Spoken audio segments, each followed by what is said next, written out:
That's fine. That's fine. Yeah, I'll go over there. Go for it. Go for it. It's good. It's good.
A quorum being present, the Select Committee to investigate the January 6th attack on the United States Capitol will be in order.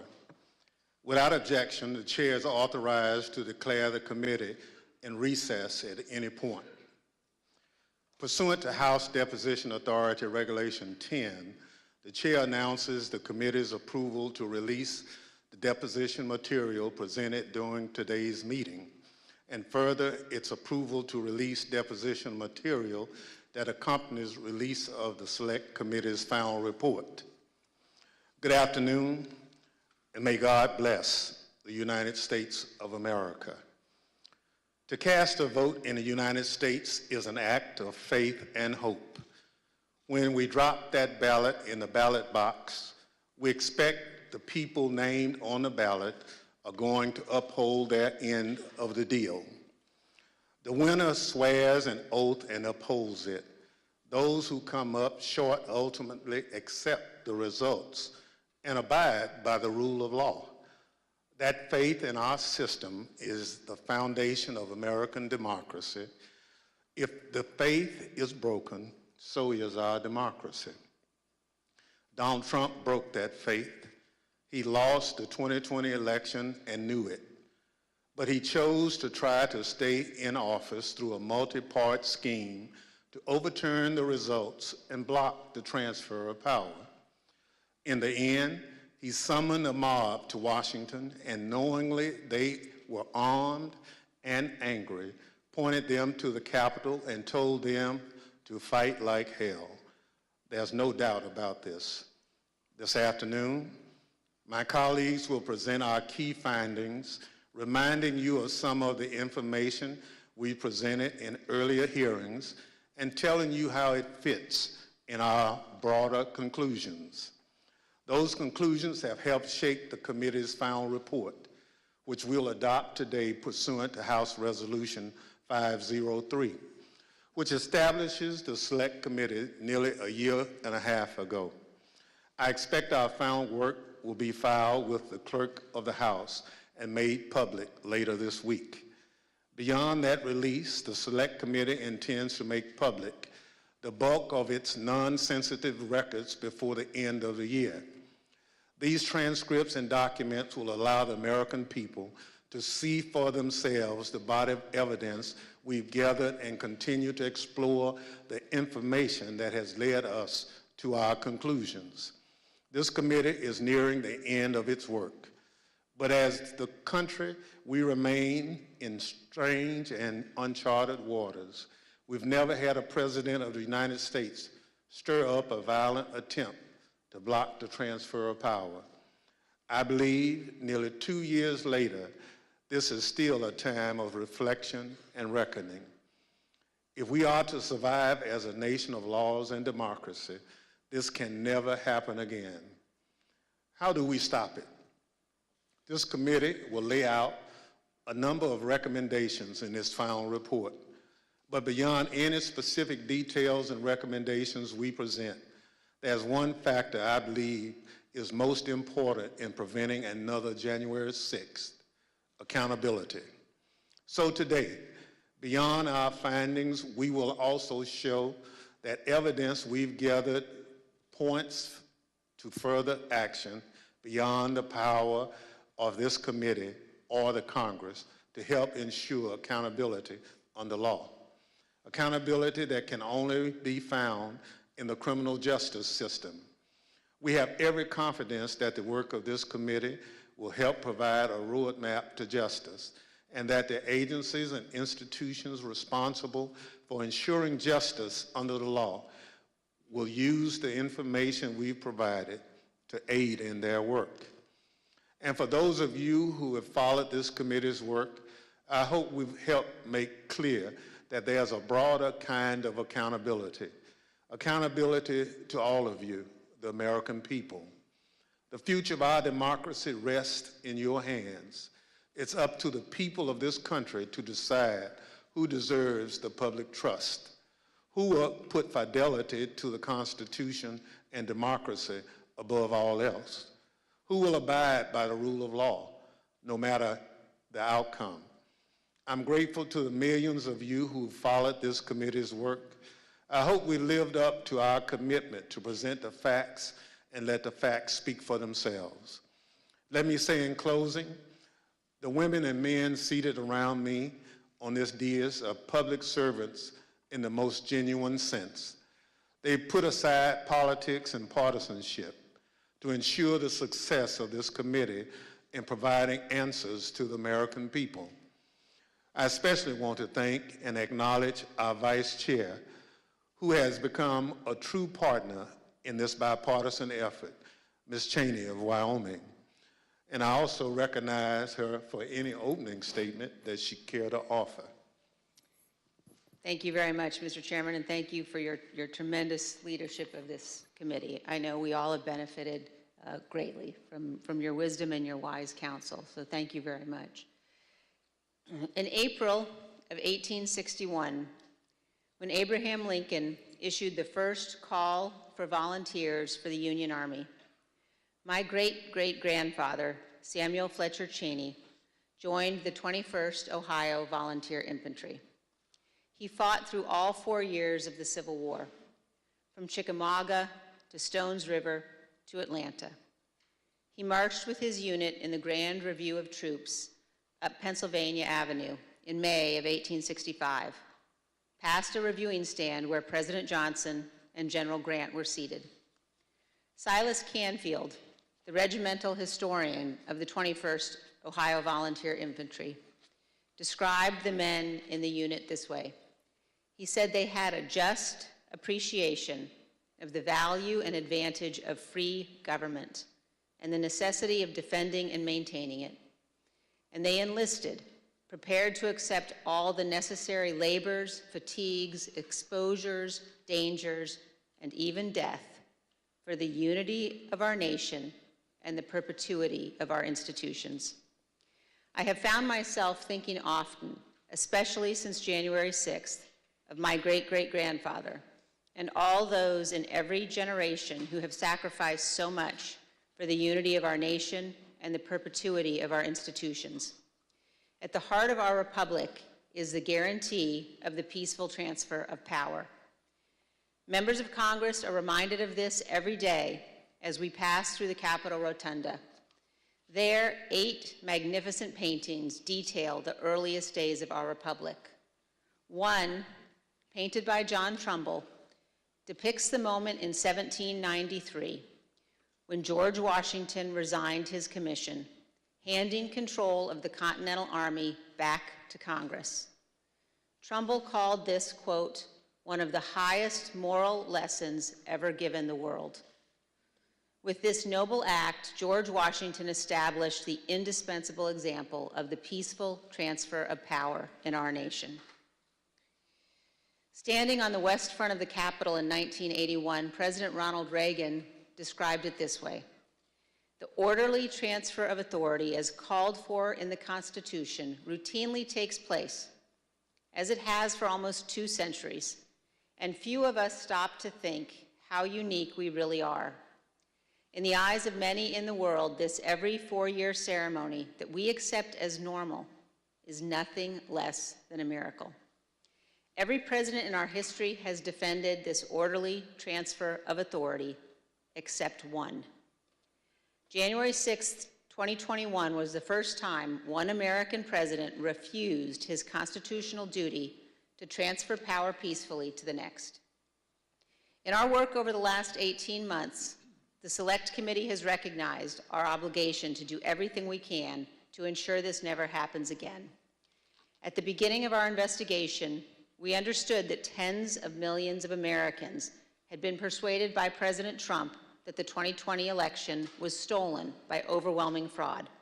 And we also knew this was flatly false. We knew that dozens of state and federal judges had addressed and resolved all manner of allegations about the election. Our legal system functioned as it should, but our president would not accept the outcome. Among the most shameful of this committee's findings was that President Trump sat in the dining room off the Oval Office watching the violent riot at the Capitol on television. For hours, he would not issue a public statement instructing his supporters to disperse and leave the Capitol, despite urgent pleas from his White House staff and dozens of others to do so. Members of his family, his White House lawyers, virtually all those around him knew that this simple act was critical. For hours, he would not do it. During this time, law enforcement agents were attacked and seriously injured. The Capitol was invaded, the electoral count was halted, and the lives of those in the Capitol were put at risk.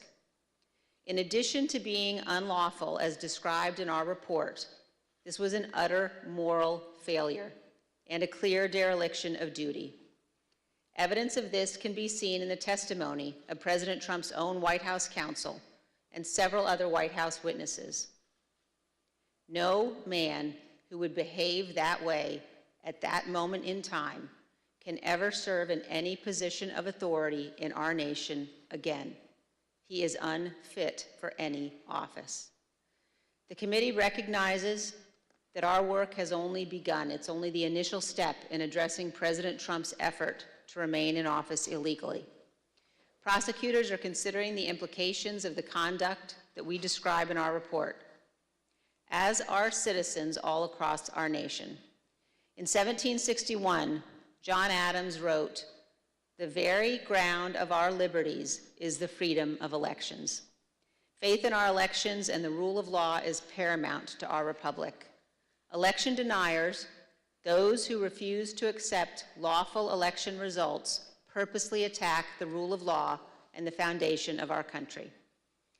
The history of our time will show that the bravery of a handful of Americans doing their duty saved us from an even more grave constitutional crisis. Elected officials, election workers, and public servants stood against Donald Trump's corrupt pressure. Many of our committee's witnesses showed selfless patriotism, and their words and courage will be remembered.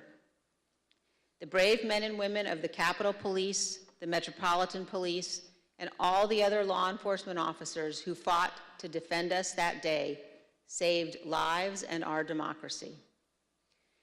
Finally, I wish to thank my colleagues on this committee. It has been a tremendous honor to serve with all of you. We have accomplished great and important things together, and I hope we have set an example. And I also want to thank all of those who have honorably contributed to the work of our committee and to our report. We have accomplished much over a short period of time. Many of you sacrificed for the good of our nation. You have helped make history, and I hope helped to right the ship. Thank you, Mr. Chairman. I yield back. Gentlelady yields back. As you know, this is our final meeting of our committee. Over the course of the last year and a half, we presented evidence in 10 public hearings, testimony from our brave law enforcement officers, senior White House and campaign officials, and many others. Today, we are prepared to share our final findings with you. But before we do so, it's important to remember what we've learned, and critically, exactly what happened at the United States Capitol on January 6th. Without objection, I include in the record a video presentation of some of the key evidence our investigation has uncovered.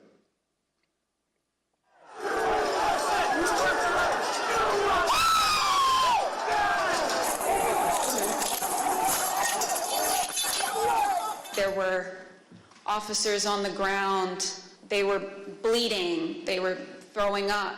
I mean, I saw friends with blood all over their faces. I was slipping in people's blood. As I was swarmed by a violent mob, they ripped off my badge. They grabbed and stripped me of my radio. They seized ammunition that was secured to my body. They began to beat me with their fists and with what felt like hard metal objects. The key thing to do is to claim victory. No, we won. Fuck you. Sorry, over. We won. Yeah. You're wrong. Fuck you. Right out of the box on election night, the president claimed that there was major fraud underway. I mean, this happened, as far as I could tell, before there was actually any potential of looking at evidence. I didn't think what was happening was necessarily honest or professional at that point in time. So that led to me stepping away. Generally discussed on that topic was whether the fraud, maladministration, abuse, or irregularities, if aggregated and read most favorably to the campaign, would that be outcome determinative? And I think everyone's assessment in the room, at least amongst the staff, Mark Short, myself, and Greg Jacob, was that it was not sufficient to be outcome determinative. I told him that I did believe, yes, that once those legal processes were run, if fraud had not been established, that had affected the outcome of the election, then unfortunately I believed that what had to be done was concede the outcome. What were the chances of President Trump winning the election? After that point? Yes. None.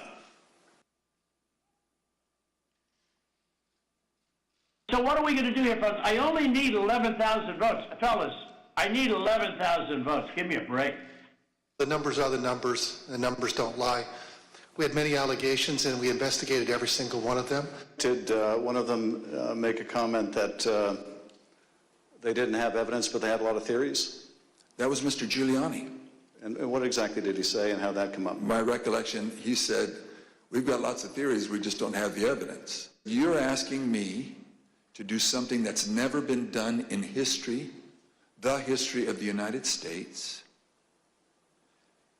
and I'm going to put my state through that without sufficient proof? It's a tape earlier in the day of Ruby Freeman and Shay Freeman Moss and one other gentleman quite obviously, surreptitiously passing around USB ports as if they're vials of heroin or cocaine. In one of the videos we just watched, Mr. Giuliani accused you and your mother of passing some sort of USB drive to each other. What was your mom actually handing you on that video? A ginger mint. Do you know how it feels to have the President of the United States to target you? The President of the United States is supposed to represent every American, not to target one.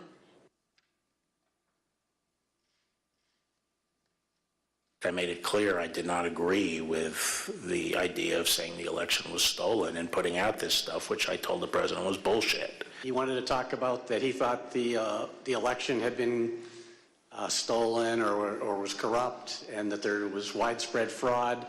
And I had told him that our reviews had not shown that to be the case. And I said something to the effect of, sir, we've done dozens of investigations, hundreds of interviews. The major allegations are not supported by the evidence developed. Well, my first thought was, this is a terrible idea. Jeff Clark cannot be installed as acting Attorney General of the United States.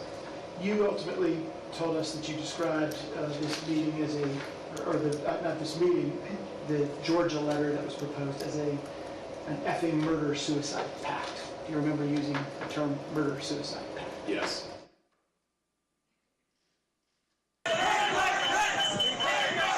Was it your impression that the Vice President had directly conveyed his position on these issues to the President, not just to the world through a Dear Colleague letter, but directly to President Trump? Many times.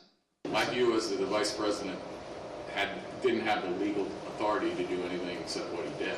And I said, hold on a second, I want to understand what you're saying. You're saying that you believe the Vice President, acting as President of the Senate, can be the sole decision maker as to, under your theory, who becomes the next President of the United States? And you said yes. And I said, are you out of your effing mind? The president was, all the attention was on what Mike would do or what Mike wouldn't do. There's a telephone conversation between the president and the vice president, is that correct? Yes. The conversation was pretty heated. Apologize for being impolite, but do you remember what she said her father called him? The P word. It was clear that it was escalating and escalating quickly. So then when that tweet, the Mike Pence tweet, was sent out, I remember us saying that that was the last thing that needed to be tweeted at that moment. It felt like he was pouring gasoline on the fire by tweeting that. It gained access to the second floor, and I've got public about 5 feet from me down here below. Okay, copy. They are on the second floor, moving in now. We may want to consider getting out and leaving now. Copy. The members of the VPT at this time were starting to fear for their own lives. There were calls to say goodbye to family members, so on and so forth. Approximately 40 feet. That's all there was. 40 feet between the vice president and the mob. Donald Trump and his allies and supporters are a clear and present danger to American democracy.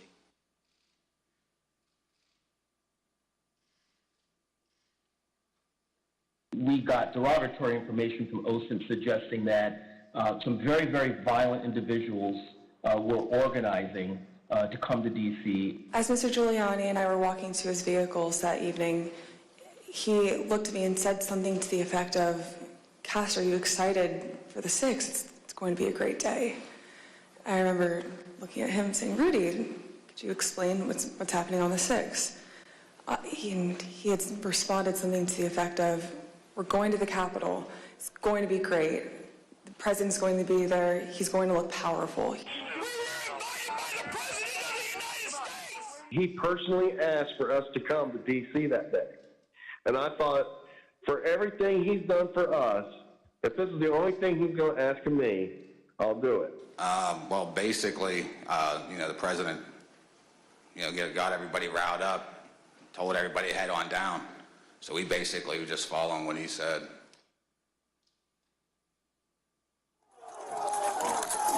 We lost the line! We lost the line! Within 15 minutes of leaving the stage, President Trump knew that the Capitol was besieged and under attack. So are you aware of any phone call by the President of the United States to the Secretary of Defense that day? Not that I'm aware of, no. Are you aware of any phone call by the President of the United States to the Attorney General of the United States that day? No. Are you aware of any phone call by the President of the United States to the Secretary of Homeland Security that day? I'm not aware of that, no. Did you ever hear the president No. ask for the national guard? Did you ever hear the president ask for law enforcement response? No. You got an assault going on the Capitol of the United States of America. And there's nothing. No call, nothing, zero. I remember Pat saying something to the effect of, "Mark, we need to do something more. They're literally calling for the vice president to be effing hung." And Mark had responded something to the effect of, "You heard him, Pat. He thinks Mike deserves it. He doesn't think they're doing anything wrong." You on the staff did not want people to leave the Capitol. On the staff? In the White House. I can't think of anybody, on that day who didn't want people to get out of the Capitol once particularly once the violence started. No. I mean,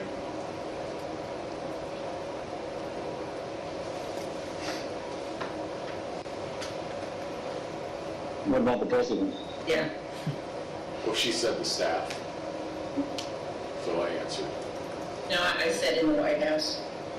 Oh, I'm sorry. I apologize. I thought you said who else on the staff.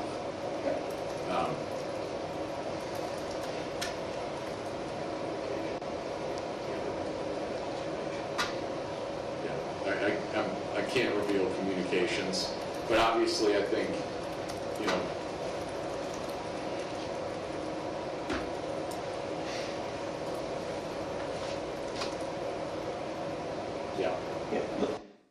I said, "Good, John. Now I'm going to give you the best free legal advice you're ever getting in your life. Get a great effing criminal defense lawyer. You're going to need it." General Flynn, do you believe in the peaceful transition of power in the United States of America? Let's go.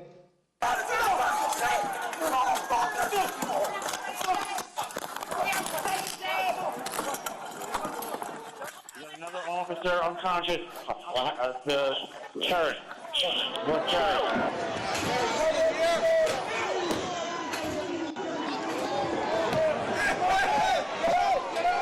I don't want to say the election's over. I just want to say Congress has certified the results without saying the election's over, okay?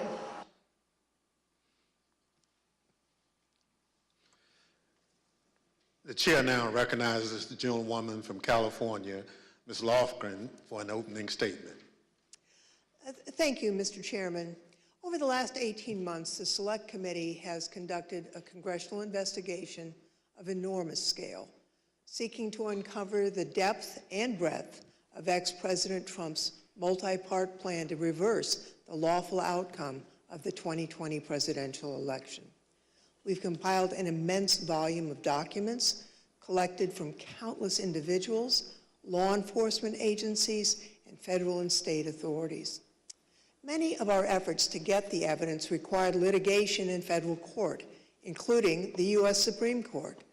We've taken the testimony of hundreds of witnesses. And while we couldn't show them all during the hearings, we focused on those who were most central, including our ex-president's White House aides, his senior Department of Justice officials, and senior members of his campaign. Based on this assembled evidence, the Select Committee has reached a series of specific findings. Now, many of these findings pertain to what has been called the big lie, the enormous effort led by ex-President Trump to spread baseless accusations and misinformation in an attempt to falsely convince tens of millions of Americans that the election had been stolen from him.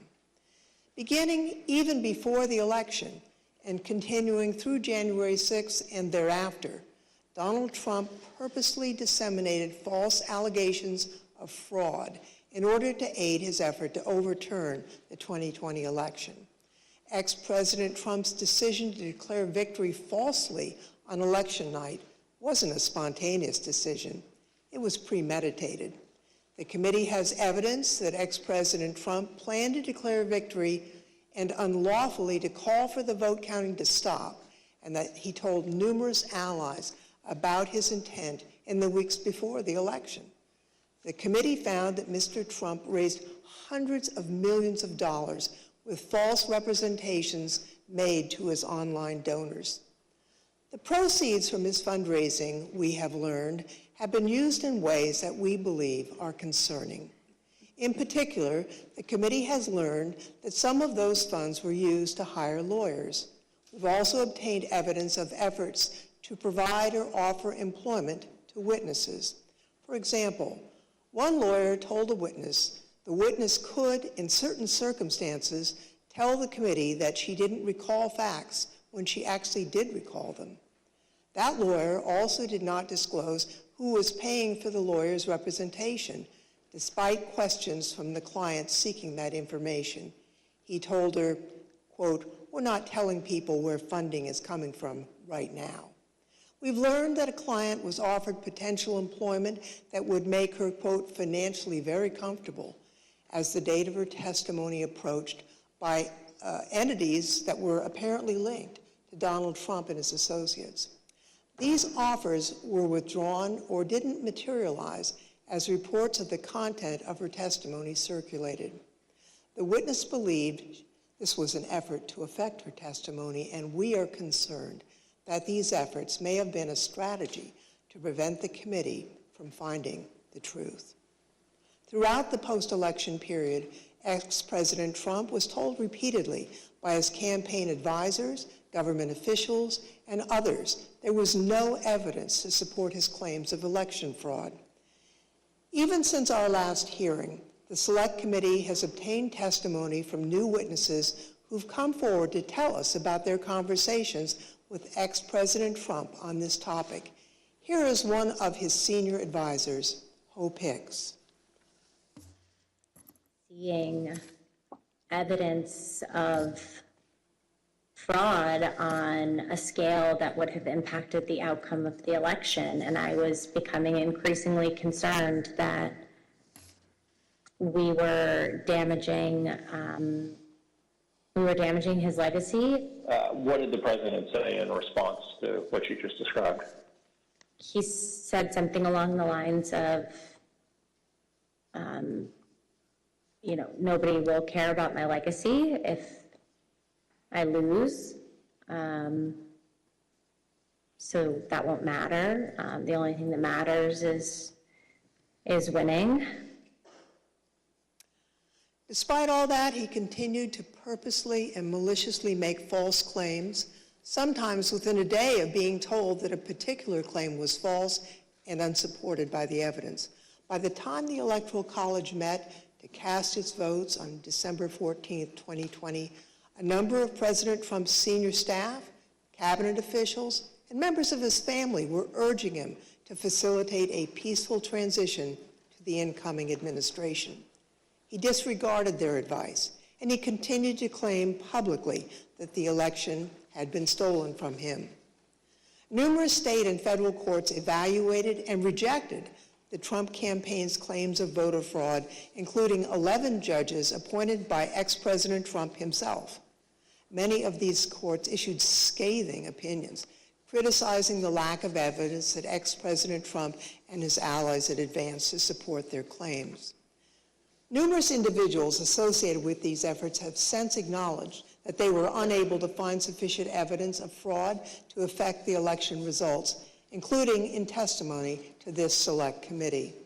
Still, ex-President Trump repeated those false claims and tried to convince his supporters the election was stolen. This was an attempt to justify overturning the lawful election results. Donald Trump knowingly and corruptly repeated election fraud lies, which incited his supporters to violence on January 6th. He continues to repeat his meritless claim that the election was stolen even today and continues to erode our most cherished and shared belief in free and fair elections. Mr. Chairman, I yield back. Gentlewoman yields back. The chair recognizes the gentleman from California, Mr. Schiff, for an opening statement. Thank you, Mr. Chairman. Building on his constant repetition of the big lie, President Trump engaged in an unprecedented effort to obstruct the joint session on January 6th, the proceeding where his electoral loss would be certified by Congress. This effort began in part in the states, which hold, count, and ultimately determine the winners of presidential elections. Many state officials were targeted by President Trump and his campaign. The local election workers he accused baselessly of election fraud, the state officials he pressured to stop the count or to find votes that didn't exist, and the state legislative officials he urged to disregard the popular will of the voters and their oath of office in order to name him the winner instead. Here are the Select Committee findings about President Trump's state pressure campaign. President Trump and his enablers repeatedly pressured state officials to take action to overturn the results of the election. The most dramatic example of this campaign of coercion was the president's January 2nd, 2021 call to Georgia Secretary of State Brad Raffensperger, in which the president urged the secretary to find 11,780 votes he needed to change the outcome in that state. During that call, President Trump again repeated conspiracy theories about the election that his own appointees at the Department of Justice had already debunked. Trump also made what Secretary Raffensperger apparently considered a threat, accurately considered a threat, suggesting that Raffensperger and his attorney, that they could be subject to criminal prosecution if they didn't follow through with his demands. Then, in repeated telephone calls and in-person meetings, Donald Trump pressured state elections officials and state legislators to alter official election results. But courageous public servants, including Republicans like Rusty Bowers, held firm and refused to put Donald Trump over their oath to the Constitution. When Donald Trump's pressure campaign did not achieve the results he wanted, he oversaw an effort to obtain and transmit false electoral college ballots to Congress and the National Archives. The false ballots were created by fake Republican electors on December 14th. At the same time, the actual certified electors in those states were meeting to cast their votes for President Biden. By that point in time, election-related litigation was over in all or nearly all of these states, and Trump campaign election lawyers realized that the fake slates were unjustifiable on any grounds and may be unlawful. In spite of these concerns and the concerns of individuals in the White House counsel's office, President Trump and others proceeded with this plan. The Select Committee has developed evidence that these intentionally false documents were transmitted to multiple officers of the federal government and were intended to interfere with the proper conduct of the joint session, where the existence of so-called competing slates of electors would serve as a pretext for legitimate electoral votes to be rejected. President Trump repeatedly attacked state and local officials who refused to do his bidding, as well as local elections workers who he baselessly accused of fraud. As Ruby Freeman and the testimony of other elections officials so powerfully demonstrated, the people who drew President Trump's ire or were the subject of his lies faced real-world consequences, including public harassment and death threats. Some of these elections workers and officials have been forced to leave their homes. Others have been forced to leave the jobs they loved. Take a listen to Ms. Freeman's story. Now I won't even introduce myself by my name anymore. I get nervous when I bump into someone I know in the grocery store who says my name. I'm worried about who's listening. I get nervous when I have to give my name for food orders. I'm always concerned of who's around me. I've lost my name and I've lost my reputation. The treatment of Ms. Freeman and her daughter Shay Moss and so many others around the country was callous, inhuman, inexcusable, and dangerous. And those responsible should be held accountable. Mr. Chairman, I yield back. Gentleman yields back. The chair recognizes the gentleman from Illinois, Mr. Kinzinger, for an opening statement. Thank you, Mr. Chairman. Certainly one of the many important components of our federal government is the Department of Justice. It's the body that it's responsible for enforcing our laws and investigating criminal wrongdoing. For this reason, it's of the utmost importance that our Department of Justice operates as a fair and neutral body that enforces our federal laws without fear or without favor. It is this critical function that President Trump sought to corrupt, as he sought to use the Department of Justice to investigate and prosecute purported election fraud and to help him convince the public that the election was stolen. The Select Committee has made the following findings with respect to the Department of Justice. In the weeks immediately following the 2020 election, Attorney General Bill Barr advised President Trump that the Department of Justice had not seen any evidence to support Trump's theory that the election was stolen by fraud. No evidence. Over the course of the 3 meetings in this post-election period, Attorney General Barr assured President Trump that the Justice Department was properly investigating claims of election fraud. He debunked numerous election fraud claims, many of which the president would then go on to repeat publicly.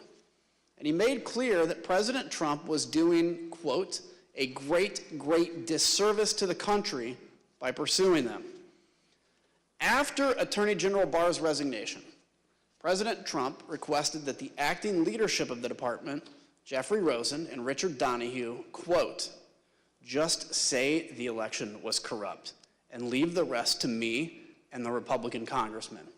In other words, just tell a small lie to put the facade of legitimacy on this lie, and the Republican congressmen and I can distort and destroy and create doubt all ourselves. Between December 23rd and January 3rd, President Trump called or met with them nearly every day and was told repeatedly the department investigation showed no factual support for Trump's fraud allegations. Mr. Rosen and Mr. Donahue told him that the fraud claims were simply untrue. As Mr. Rosen and Mr. Donahue continued to resist, President Trump then tried to install a loyalist named Jeffrey Clark to lead the department as acting Attorney General. On several occasions, Clark met with the president, apparently along with Representative Scott Perry, without authorization, promising to take the actions that Barr, Rosen, and Donahue had refused to take. In particular, Mr. Clark intended to send a letter that he had drafted with the help of a political appointee that the White House installed at DOJ with just weeks left in the administration. Mr. Clark intended to send the letter to officials in numerous states, informing them falsely, of course, that the department had identified significant concerns about the election results in their state and encouraging their state legislatures to come into special session to consider appointing Trump rather than Biden electors.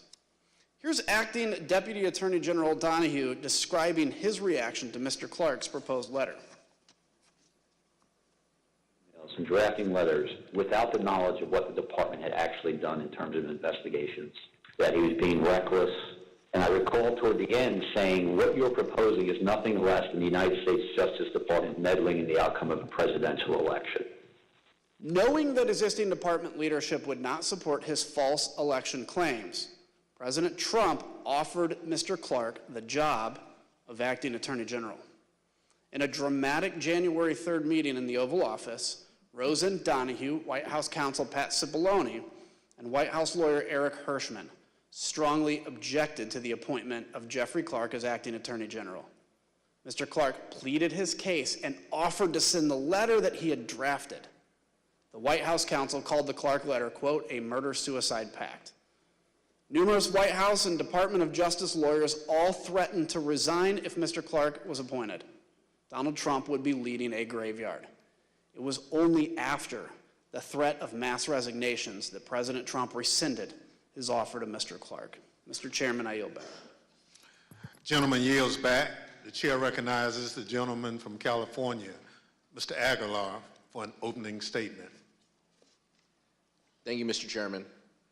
Former President Trump's multi-part plan didn't stop with the states or with the Department of Justice.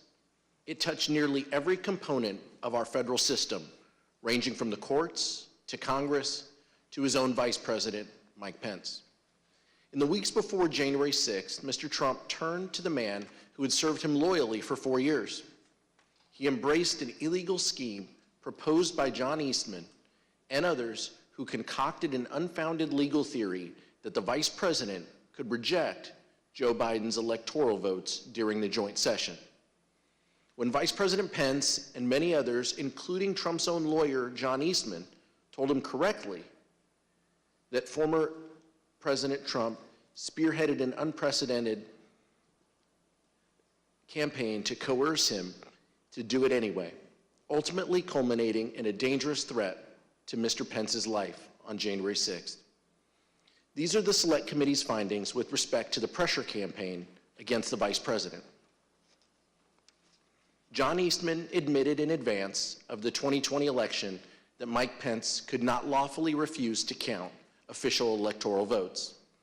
But he nevertheless devised a meritless proposal that deployed a combination of bogus election fraud claims and the fake electoral ballots to say that Mike Pence, presiding over the joint session, could reject legitimate electoral votes for President-elect Biden. But still, President Trump accepted and repeated Eastman's theory and used it to pressure the vice president to take unlawful action. In multiple heated conversations, President Trump directly pressured Vice President Pence to adopt the Eastman theory and either reject the electors or send them back to the state legislatures. The vice president consistently resisted and repeatedly told the president that he did not possess the authority to do what President Trump directed. This culminated in an angry phone call on the morning of January 6th between President Trump and Vice President Pence, during which the former president repeatedly berated Mr. Pence by cursing and leveling threats. White House staffer Nick Luna was one of the many witnesses who heard the call as it happened. Take a listen at Mr. Luna's testimony. hear any part of the phone call, even if just the end that the president was speaking from? I did, yes. All right, and what'd you hear? So as I was dropping off the note, my memory, I remember hearing the word wimp. Either he called him a wimp. I don't remember if he said, you are a wimp, you'll be a wimp. Wimp is the word I remember. Something to the effect, the wording's wrong. I made the wrong decision 4 or 5 years ago. In the face of the vice president's resistance, the former president and others exerted both private and public pressure to change his mind.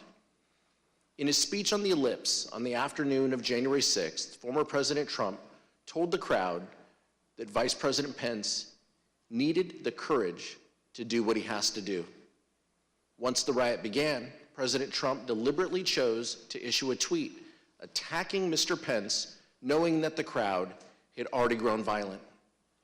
Almost immediately thereafter, the crowd around the Capitol surged, and between 2:30 and 2:35 p.m., the Metropolitan Police line on the west front of the Capitol broke. This was the first time in MPD history that a line like this had broken. Rioters at the Capitol were heard chanting, "Hang Mike Pence," through the afternoon. As a result of this unrest, Vice President Pence was forced to flee to a secure location where he actively coordinated with law enforcement and other governmental officials to address the ongoing violence. Mr. Chairman, I yield back. Gentleman yields back. The chair recognizes the gentlewoman from Florida, Ms. Murphy, for an opening statement. Thank you, Mr. Chairman. Ultimately, President Trump did not succeed in bending state and federal officials to his will. At every turn, state officials, the Department of Justice, Mike Pence, and many others stood up for the rule of law and resisted the president's wishes. In that way, our American institutions held after the 2020 election. But that did not stop President Trump. Instead, he turned to his supporters, those who believed his lies about a stolen election. He summoned a crowd to the nation's capital on January 6, hoping that they would pressure Congress to do what he could not do on his own. The Select Committee has made the following findings on this issue.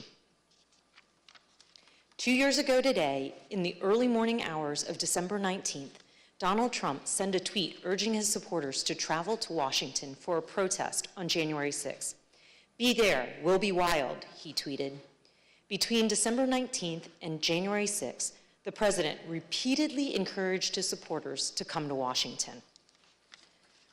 The president's December 19th tweet galvanized domestic violent extremists, including members of the Oath Keepers, the Proud Boys, and organized militia groups. These individuals began organizing to come to the Capitol in large numbers with the specific intent to use violence to disrupt the certification of the election during the joint session. Prior to January 6th, the FBI, Secret Service, U.S. Capitol Police, D.C. government, and other law enforcement agencies gathered substantial evidence suggesting the risk of violence at the Capitol during the joint session. These included warnings like the following. Their plan is to literally kill people. Please, please take this tip seriously and investigate further. President Trump's supporters have proposed a movement to occupy Capitol Hill. Alert regarding the VP being a dead man walking if he doesn't do the right thing. I saw several other alerts saying they will storm the Capitol if he doesn't do the right thing. In the days leading up to January 6th, President Trump's advisors explicitly told him that he should encourage his supporters to be peaceful that day, but he refused. One witness, Hope Hicks, provided the committee with records of her text messages on January 6th. In one exchange with another staffer, he texted her, "Hey, I know you're seeing this, but he," referring to President Trump, "really should tweet something about being nonviolent." "I'm not there," Hicks replied. "I suggested it several times Monday and Tuesday, and he refused." When Ms. Hicks came in to provide testimony to the committee, we asked her about this exchange. Her explanation is that the he in this text wasn't the president, but rather it was Eric Hirschman. Take a listen to her testimony. I suggested it several times, and it presumably means that the president say something about being nonviolent. He wrote, "I suggested it several times Monday and Tuesday, and he refused." Tell us what happened. Sure. I didn't speak to the president about this directly, but I communicated to people like Eric Hirschman that it was my view that it was important that the president put out some kind of message in advance of the event.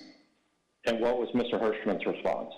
Mr. Hirschman said that he had made the same, recommendation directly to the president, and that he had refused. Just so I understand, Mr. Hirschman said that he had already recommended to the president that the president convey a message that people should be peaceful on January 6th, and the president had refused to do that? Yes. The public will be able to review this in the transcripts and see the perspective Eric Hirschman gave before we took Hope Hicks's testimony. Despite having knowledge of the threats of violence presented by the crowd gathered on January 6th, President Trump gave an incendiary speech, declaring without basis that the election had been stolen and encouraging his supporters to fight like hell. And during the speech and immediately thereafter, President Trump stated his intention to travel to the Capitol with his supporters in an effort to influence the joint session. The Select Committee has developed evidence indicating that President Trump did, in fact, intend to go to the Capitol on the afternoon of January 6th, and that he repeatedly expressed that intention during the afternoon and in the days prior. Mr. Chairman, I yield back. Gentlewoman yields back. The chair recognizes the gentlewoman from Virginia, Mrs. Luria, for an opening statement. Thank you, Mr. Chairman. All of President Trump's efforts came to a head on the afternoon of January 6th. Standing on the stage of the ellipse, President Trump told tens of thousands of angry supporters that the election was stolen, that they had the power to change that if they marched to the Capitol, and that they wouldn't have a country anymore if the presidency was taken away from him. He told them he would be there with them. And then, as the crowd descended on the Capitol, President Trump watched it on television. Despite pleas from his senior advisors, from lawmakers on the Hill, and from his own children, President Trump would not issue a public statement, instructing his supporters to disperse and leave the Capitol. Mr. Trump's failures spanned the period from 1:10 p.m., when his speech ended, and he instructed his supporters to march to the Capitol, to 4:17 p.m., when he finally, begrudgingly, told his supporters to go home. For 187 minutes, he actively disregarded his constitutional obligation to take care that the laws are faithfully executed. As we've established through months of investigation, that is because the mob wanted what President Trump wanted, to impede the peaceful transition of power. These are the Select Committee's findings about President Trump's dereliction of duty. From the outset of the violence, and for several hours that followed, people at the Capitol, people inside President Trump's administration, elected officials of both parties, members of President Trump's own family, and even Fox News commentators who were sympathetic to President Trump, all tried to contact the White House to urge him to do one singular thing, the one thing that all of these people immediately understood was required: instruct his supporters to leave the Capitol. The president repeatedly refused pleas as he watched the violence at the Capitol on television. During the day, the president never spoke with National Guard, the Department of Defense, the Department of Justice, or any law enforcement agency. At no point during the day, or any other, did he issue any order to deploy any law enforcement agency to assist. Multiple witnesses, including President Trump's White House counsel, testified to these facts. Your White House employees, who had been speaking directly with President Trump, state that he didn't want anything done. The president was making phone calls that afternoon, but they weren't to law enforcement officials. Rather, President Trump continued to call his lawyer, Rudy Giuliani.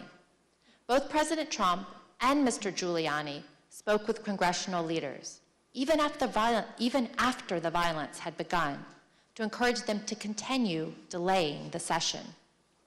Approximately 3 hours after being informed of the violence at the Capitol, hours during which, as our evidence has shown, Donald Trump sat in his dining room and watched the violence on television, the president released a video statement in which he again repeated that the election was stolen, told his supporters at the Capitol that he loved them, and ultimately suggested that they disperse. The statement had an immediate impact on elements of the crowd, many of whom have testified that it led them to depart the Capitol. At 6:01 p.m., President Trump sent his last tweet of the day. He did not condemn the violence. Instead, he attempted to justify it. These are the things and events that happen when a sacred landslide election victory is so unceremoniously and viciously stripped away, he wrote. Remember this day forever. There's no doubt that President Trump thought that the actions of the rioters were justified. In the days after January 6th, he spoke to several different advisors. And in those conversations, he minimized the seriousness of the attack. Here is new testimony from another one of President Senior's advisors, Kellyanne Conway. You said you talked to the president the next day. Tell us about that conversation on the 7th. Yeah, I don't think it was very long. I just said that was just a terrible day. I'm working on a long statement. I said it's crazy. What did he say? No, these people are upset. They're very upset. In the days following the attack, President Trump also expressed a desire to pardon those involved in the attack. Since then, he's suggested that he will do so if he returns to the Oval Office. In summary, President Trump lit the flame, he poured gasoline on the fire, and sat by in the White House dining room for hours watching the fire burn. And today, he still continues to fan those flames. That was his extreme dereliction of duty. Mr. Chairman, I yield back. Gentlewoman yields back. The chair recognizes the gentleman from Maryland, Mr. Raskin, for an opening statement. Thank you, Mr. Chairman, and I want to thank you for your extraordinary leadership of this committee. Generations to come will praise you and the Vice Chair for your unswerving devotion to the rule of law. Several months ago, you tasked several of our members in a subcommittee with bringing recommendations to the full committee about potential referrals to the Department of Justice and other authorities based on evidence of criminal and civil offenses that has come to our attention over the course of our investigation. We are now prepared to share those recommendations today. Mr. Chairman, let me begin with some relevant background considerations to our criminal referrals. The dangerous assault on American constitutional democracy that took place on January 6, 2021 consists of hundreds of individual criminal offenses. Most such crimes are already being prosecuted by the Department of Justice. We proposed to the committee advancing referrals where the gravity of the specific offense, the severity of its actual harm, and the centrality of the offender to the overall design of the unlawful scheme to overthrow the election compel us to speak. Ours is not a system of justice where foot soldiers go to jail and the masterminds and ringleaders get a free pass. Mr. Chairman, as you know, our committee had the opportunity last spring to present much of our evidence to a federal judge, something that distinguishes our investigation from any other congressional investigation I can recall. In the context of resolving evidentiary privilege issues related to the crime-fraud doctrine in the Eastman case, U.S. District Court Judge David Carter examined just a small subset of our evidence to determine whether it showed the likely commission of a federal offense. The judge concluded that both former President Donald Trump and John Eastman likely violated 2 federal criminal statutes. This is the starting point for our analysis today.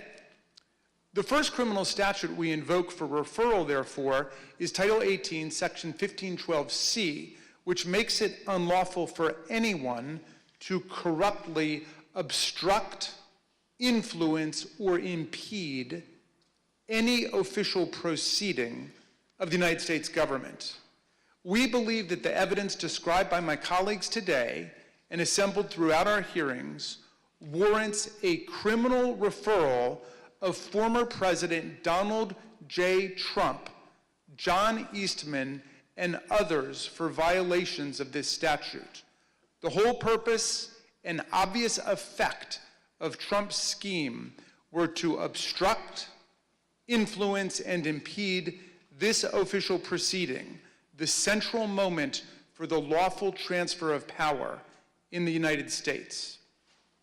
Second, we believe that there is more than sufficient evidence to refer former President Donald J. Trump, John Eastman, and others for violating Title 18, Section 371. This statute makes it a crime to conspire to defraud the United States. In other words, to make an agreement to impair, obstruct, or defeat the lawful functions of the United States government by deceitful or dishonest means. Former President Trump did not engage in a plan to defraud the United States acting alone. He entered into agreements, formal and informal, with several other individuals who assisted him with his criminal objectives. Our report describes in detail the actions of numerous co-conspirators who agreed with and participated in Trump's plan to impair, obstruct, and defeat the certification of President Biden's electoral victory. That said, the subcommittee does not attempt to determine all of the potential participants in this conspiracy, as our understanding of the role of many individuals may be incomplete even today because they refuse to answer our questions. We trust that the Department of Justice will be able to form a far more complete picture through its own investigation. Third, we make a referral based on Title 18, Section 1001, which makes it unlawful to knowingly and willfully make materially false statements to the federal government. The evidence clearly suggests that President Trump conspired with others to submit slates of fake electors to Congress and the National Archives. We believe that this evidence we set forth in our report is more than sufficient for a criminal referral of former President Donald J. Trump and others in connection with this offense. As before, we don't try to determine all of the participants in this conspiracy, many of whom refuse to answer our questions while under oath. We trust that the Department of Justice will be able to form a more complete picture through its own investigation. The fourth and final statute we invoke for referral is Title 18, Section 2383. The statute applies to anyone who incites, assists, or engages in insurrection against the United States of America, and anyone who gives aid or comfort to an insurrection. An insurrection is a rebellion against the authority of the United States. It is a grave federal offense anchored in the Constitution itself, which repeatedly opposes insurrections and domestic violence, and indeed uses participation in insurrection by office holders as automatic grounds for disqualification from ever holding public office again at the federal or state level. Anyone who incites others to engage in rebelling, assists them in doing so, or gives aid and comfort to those engaged in insurrection is guilty of a federal crime. The committee believes that more than sufficient evidence exists for a criminal referral of former President Trump for assisting or aiding and comforting those at the Capitol who engaged in a violent attack on the United States. The committee has developed significant evidence that President Trump intended to disrupt the peaceful transition of power under our Constitution. The President has an affirmative and primary constitutional duty to act to take care that the laws be faithfully executed. Nothing could be a greater betrayal of this duty than to assist in insurrection against the constitutional order. The complete factual basis for this referral is set forth in detail throughout our report. These are not the only statutes that are potentially relevant to President Trump's conduct related to the 2020 election. Depending on evidence developed by the Department of Justice, the President's actions could certainly trigger other criminal violations. Nor are President Trump and his immediate team the only people identified for referrals in our report. As part of our investigation, we asked multiple members of Congress to speak with us about issues critical to our understanding of this attack on the 2020 election and our system of constitutional democracy. None agreed to provide that essential information. As a result, we took the significant step of issuing them subpoenas based on the volume of information particular members possessed about one or more parts of President Trump's plans to overturn the election.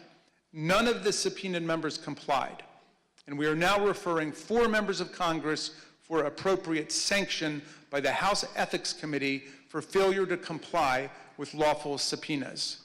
Mr. Chairman, we understand the gravity of each and every referral we are making today, just as we understand the magnitude of the crime against democracy that we describe in our report. But we have gone where the facts and the law lead us, and inescapably, they lead us here. Accordingly, Mr. Chairman, in light of these facts, I ask unanimous consent that the chairman be directed to transmit to the United States Department of Justice relevant Select Committee records in furtherance of these criminal referrals. Without objection, so ordered. Thank you, Mr. Chairman. I now yield back. Gentleman yields back. Pursuant to notice, I now call up Select Committee's final report pursuant to Section 4A of House Resolution 503. The clerk shall designate the report. Final report of the Select Committee to investigate the January 6th attack on the United States Capitol. Without objection, the report will be considered read and open to amendment at this point. I now recognize the gentlewoman from Virginia, Ms. Luria, for a motion.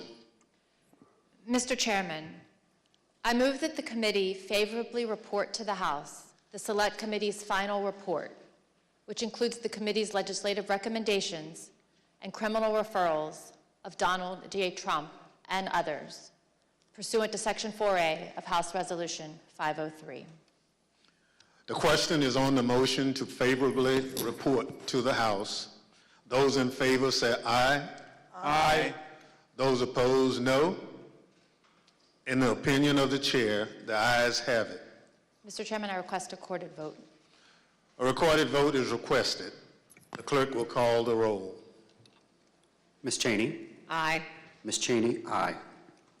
Ms. Lofgren? Aye. Ms. Lofgren, aye. Mr. Schiff? Aye. Mr. Schiff, aye. Mr. Aguilar? Aye. Mr. Aguilar, aye. Mrs. Murphy? Aye. Mrs. Murphy, aye. Mr. Raskin? Aye. Mr. Raskin, aye. Mrs. Luria? Aye. Mrs. Luria, aye. Mr. Kinzinger? Kinzinger, aye. Mr. Kinzinger, aye. How is the chair recorded? Mr. Chairman, you are not recorded. Chair votes aye. Mr. Chairman, aye. The clerk will report the vote. Mr. Chairman, on this vote, there are 9 ayes and 0 noes. The motion is agreed to. Without objection, a motion to reconsider is laid on the table. Without objection, staff is authorized to make any necessary technical or conforming changes to the report to reflect the actions of the committee. The chair requests those in the hearing room remain seated until the Capitol Police have escorted members from the room. There being no further business, without objection, the Select Committee stands adjourned.